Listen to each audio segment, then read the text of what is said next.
Tom, the defensive intensity that Kentucky presents the pros with, can you talk about that? Well, they're a great team defense because they have length, because they have intensity, because they have tremendous athleticism. They can really take some chances because Davis is behind there to block shots and to alter shots as importantly maybe as block them.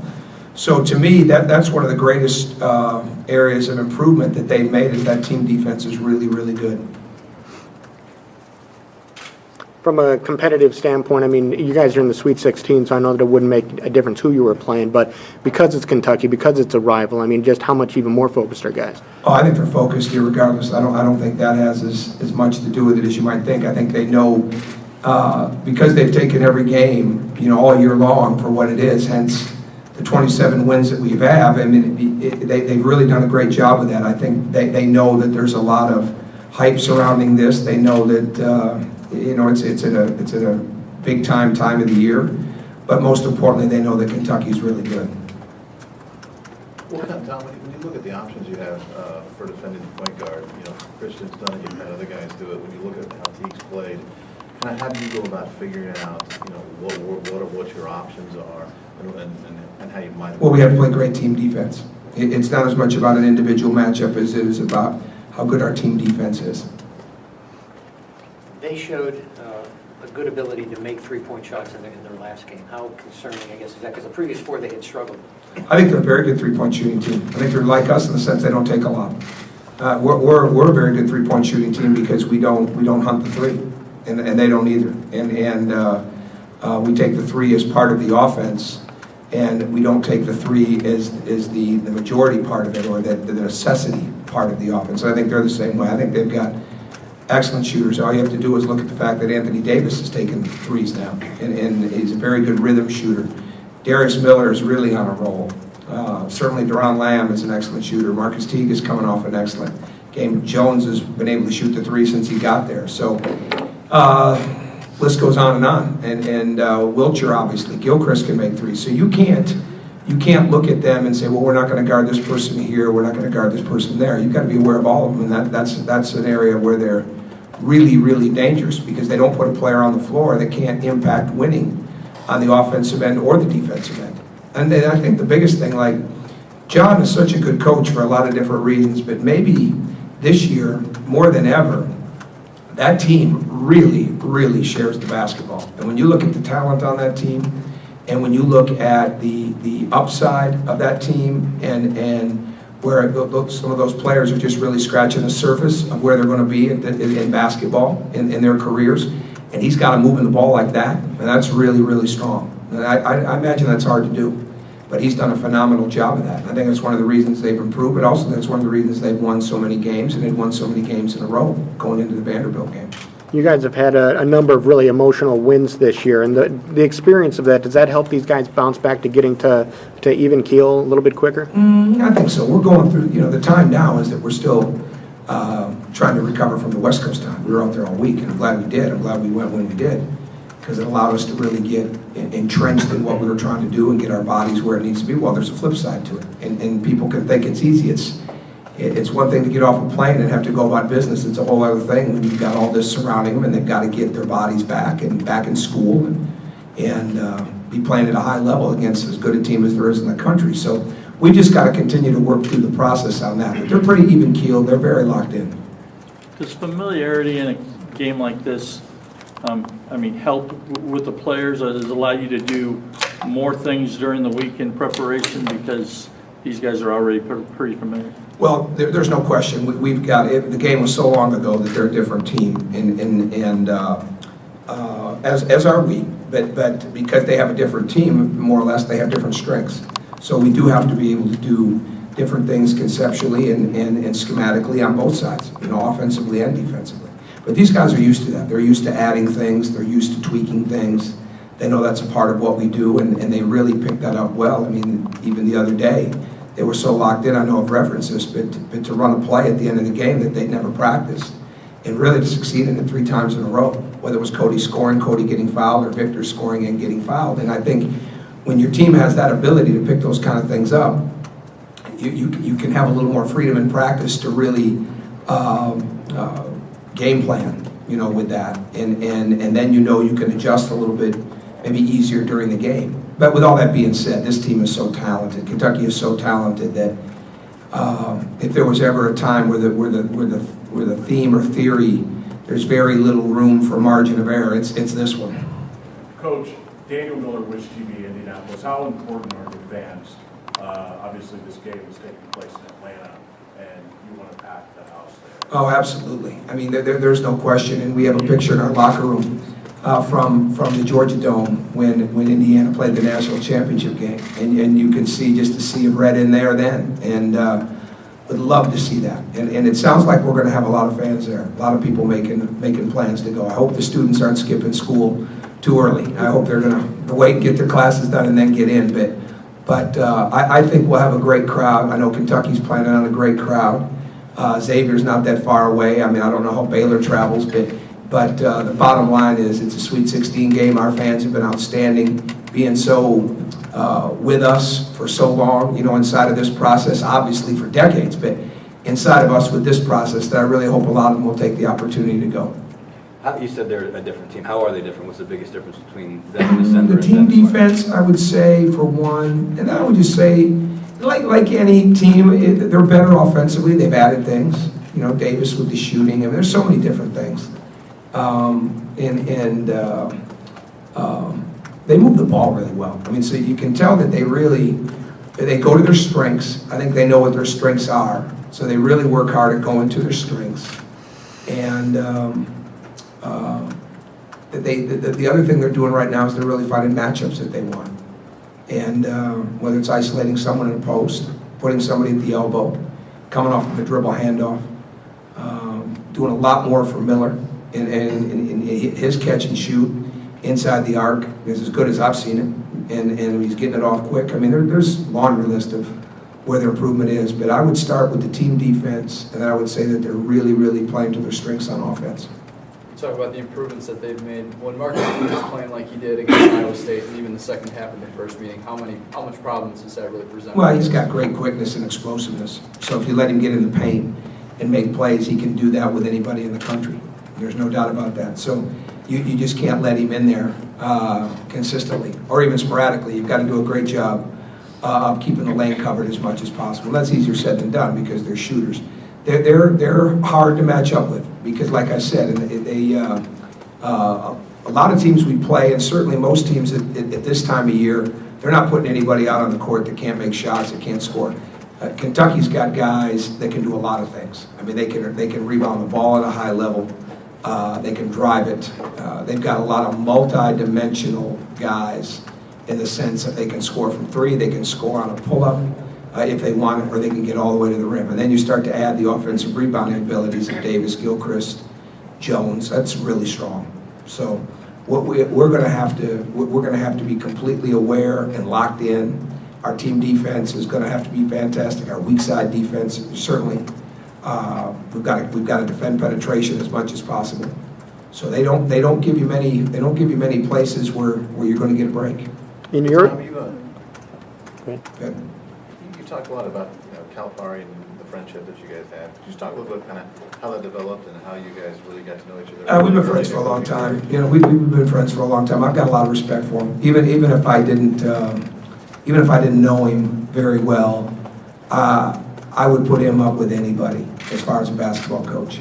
And I remember when we were in Conference USA together, and he had come to Memphis, and I learned more watching his game tapes, even when we weren't in competition with him, that helped me in the sense of spacing, misdirection, defensive things, trapping, things of that nature. Just by watching his game tape, it's like we always started, and it was really just I went into that league, 33, I think was my age, and you had Denny Crum, Bob Huggins in that league, Bobby Lutz, and then it was Rick Pitino, John Calipari, guys like that adding into that league. And so, it was a total clinic every time you watched game tape.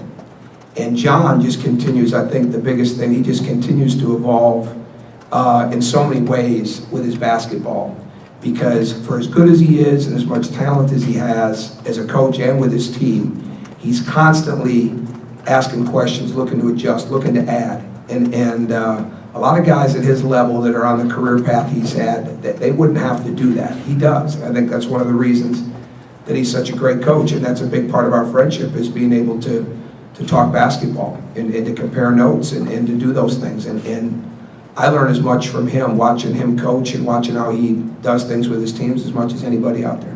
You guys have kind of tweaked each other back and forth on Twitter and stuff like that over that game and various other things this year. Is that kind of part of your relationship? I mean, do you guys? No, and you won't see much. I don't plan on doing much of that this week. It's just, it was fun. I'm not that locked into that this week, but it's always interesting watching his tapes. You know, they do different things, and he can play a lot of different ways with that team. But no, sometimes that's just to be combative back and not let it be. And I'm not into all that competition and one-upmanship and stuff like that. I mean, that's not really what our friendship's based on. But if people have fun with it here and there, that's okay too. I mean, I don't have 8 million followers on Twitter like he has, or allegedly has. But see, I tweaked him. So I don't want to try to keep up with all that.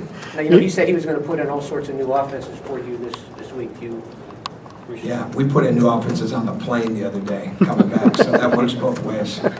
You said that they're a different team now than they were in December. How are you guys different and better than you were in December? I mean, it's a process of going through the season, and you know, we played 26 games since we played them. So I think that the team evolves a lot of different ways. We've won games a lot of different ways. We've had to come back from some defeats. I think we're better in almost all areas. I think everybody gets. I think that's one of the keys to this program. Player development is ongoing, and they continue to do that. I mean, it was a year ago this Tuesday. I don't remember what the date was, after spring break last year, where we started our individual workouts, and it's just continued to take off. And they work very hard. So guys are adding to their game, and I'd have to really think about what are those things we're better at. But I think we're better at a lot of things. What did that first win do for this program in terms of confidence or legitimacy or any of that? Oh, I think it helped the confidence immensely that they could prepare like they did, that they could play with that kind of intensity, and that they could get the right result out of it.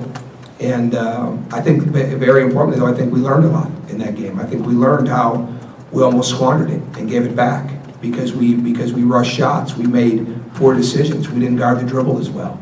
Things of that nature. So that stuff's really, really important. And it always takes a while for a team to learn possession by possession basketball, and how important it is to never get away from where you need to be, get away from what got you to that point. And our team was very young in that game, and we played with tremendous intensity and enthusiasm and did some excellent things, but we were also very young. And I would like to think that in the months' time over that, we've really matured in our decision making and how to finish games, but how to also not let the game, when the game is up for grabs, momentum-wise, do a lot more things to get it back. You talked about Are you talking? A couple of days, you're focused on the next game, but what has the atmosphere been like since you came back to Portland and the Sweet 16? I think it's been great. I think it's been fantastic. I haven't been out too much, but I mean, when we got back, it was fantastic. And we had people at the airport. We had people here. I think, again, I was telling a couple friends of mine this. I just really enjoy watching it from the back view now. Like, our players were all up in the front of the plane, and we land, and they could see that there were people waiting outside, and all of a sudden out came the camera phones, and they were all jacked up. And the same thing when we got back here. I wanted them to get off the bus first, so that I'm selfishly, so I could watch them do it. So I could watch them get the reaction. And because once you get outside, you want to thank people for being there and shake their hands and sign autographs. And I wanted to watch them go out and do that. So it's fun to watch it that way, but we've been really locked in here. I mean, we've got a real purpose here, and to go to Atlanta with the right mindset, and they share that. I mean, they're leading the way on that. So I'm really kind of seeing it that way, as much as probably more than we ran on campus once. If I have time today, I'll go again. That was nice. People are great, but they're always great. They love this program. So the players would be the better ones to ask about that, probably. You talked about coming back against NC State and the importance of that one against VCU.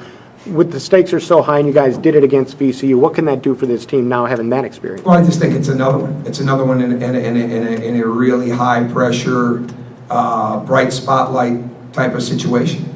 And Kentucky's been in those too. So bottom line, Kentucky's had some games where they've had to come back, where maybe they didn't play as well and then they find a way to win. So really it becomes all about this time of year, how you're playing that night, but how those experiences that you have can help you inside of that game. And then sometimes there's selective moments where they could. I felt like that the other day. It was a great reference point because they had done it. And when we were down 7 in that North Carolina State game and we're coming off 3 rebounds, 3 chances at scoring, it was like we'd finally figured out how to play this game. You know, then they went out and won it.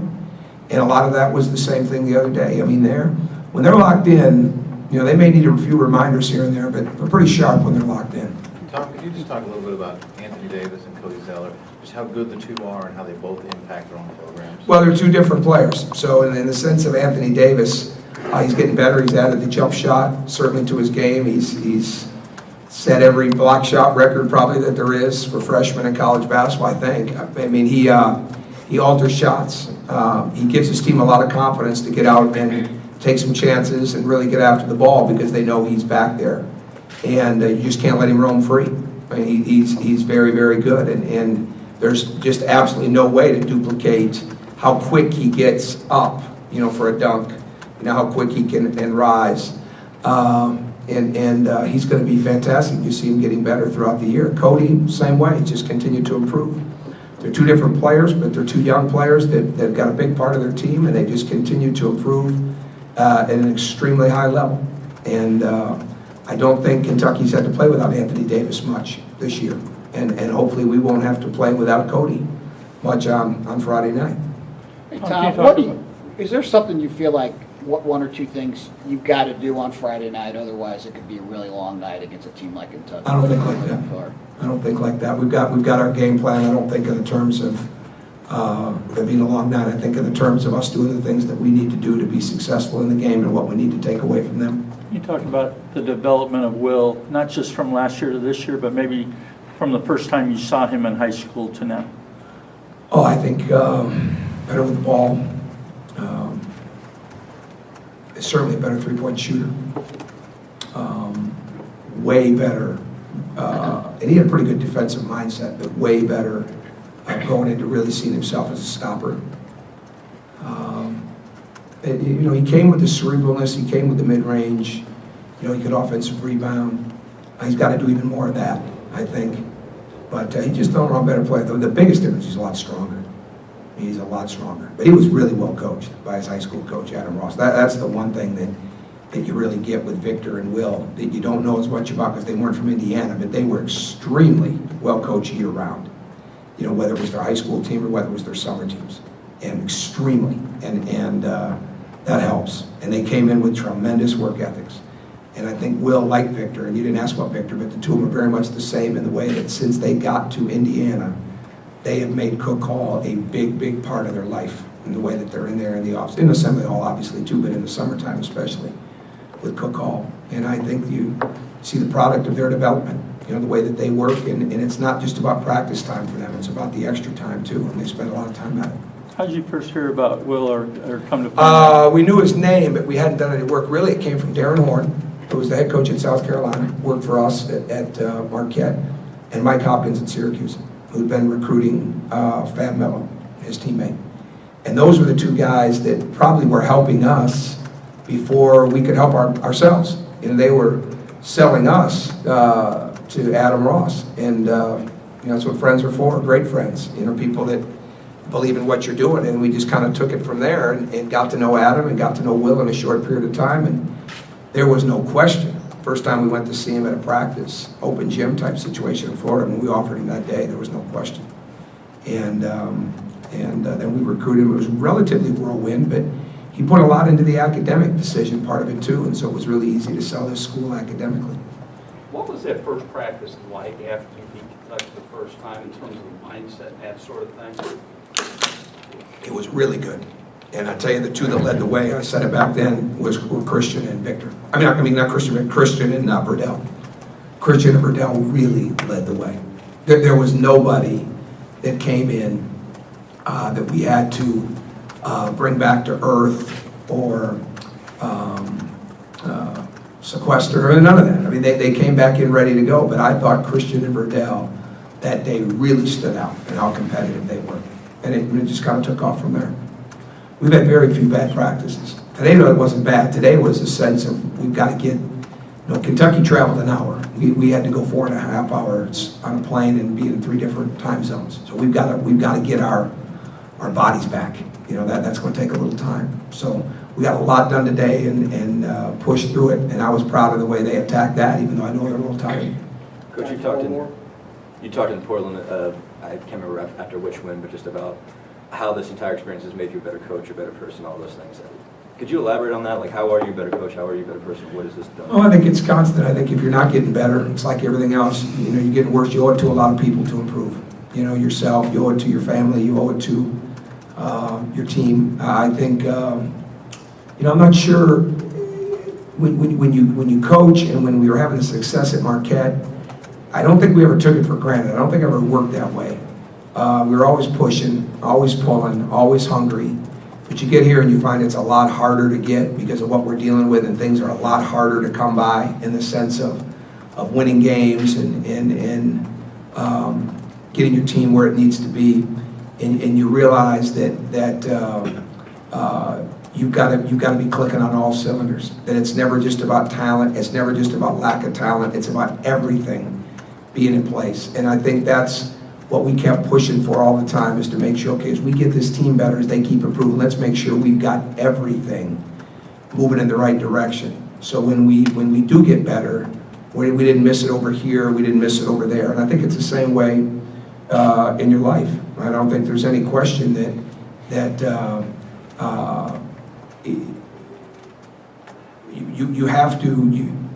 you've got to have spiritual leadership. And you've got to have it in your own life. You've got to have it for your family.